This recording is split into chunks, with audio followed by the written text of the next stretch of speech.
ตอนนี้ปลากำลังรับประทานเบ็ดอยู่ไม่รู้ปลาอะไรครับอัดครึ่งชั่วโมงกว่าแล้วยังไม่เจอหน้าเลย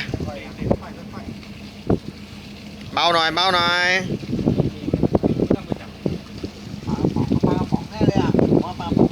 น้ำยิบยับยิบยับครับยังไม่เห็นตัวปลาเลยโอ้ตีเลงครับ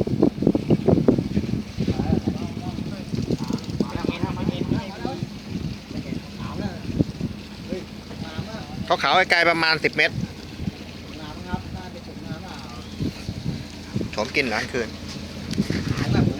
อุ้ยตัวสวยด้วยเฮ้ย ตัวสวยด้วยครับตัวสวยด้วย เพิ่มผมชม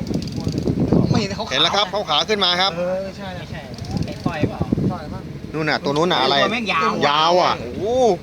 เฮ้ย ไอช่อนไอช่อน ไอ้สากไอ้ช่อน ไอช่อน ปลากระดีครับปลากระดีครับ ปลาซิวครับปลาซิวโอ้ปลาซิว โอ้ย เฮ้ย สาก เอาอันนี้ตักดีกว่า สาก สักใหญ่ครับสักใหญ่ครับตะขอดีกว่า ข้างเรือ โอ้ดีดีดีๆทำดี มองไม่โอ้ไอ้ตัวพี่ออมพี่น้อย ประคองประคอง สากใหญ่ งั้นออกไปเดี๋ยวมันเข้าใต้ท้องเรือ สากเข้าไปแล้วมั้ง งั้นออกโอ้งั้นออกหันไปทางคนโดยโอซีเลงครับแปงชิดดุกครับ ไม่คมเลยวะเฮ้ยโทษ เงียบเรื่องนะพี่ ไม่คมครับไม่เข้าเอาเข้าแล้วครับ ดูเหนียวดูเหนียว สุดยอด พี่รัดอยู่เรื่อยๆเหรอวะ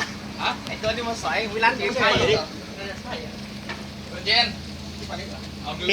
พี่รัฐโดนแย่งซีนแล้ว ปล่อยปลา ไหนปลาวะ เอาปลาเกี่ยวใช่ไหม ข้าวต้ม เอาปังเกี่ยว ใช่พี่ปลามันติดอยู่แบบกินไปปลาหมึกมั่งกูว่าแล้วไอ้ตัวกูแน่เลย แน่ กินไอ้แดง เฮ้ยมันไม่ได้กินอ่ะ ไม่ได้กินนะ พันมา เออ เกาะ เกาะมาพัน ไง เกาะ สากครับ ไอ้ตัวที่ขโมยของพี่รัฐแหละ น่าจะใช่ ใช่เหงื่อไฟ 2 โลกว่า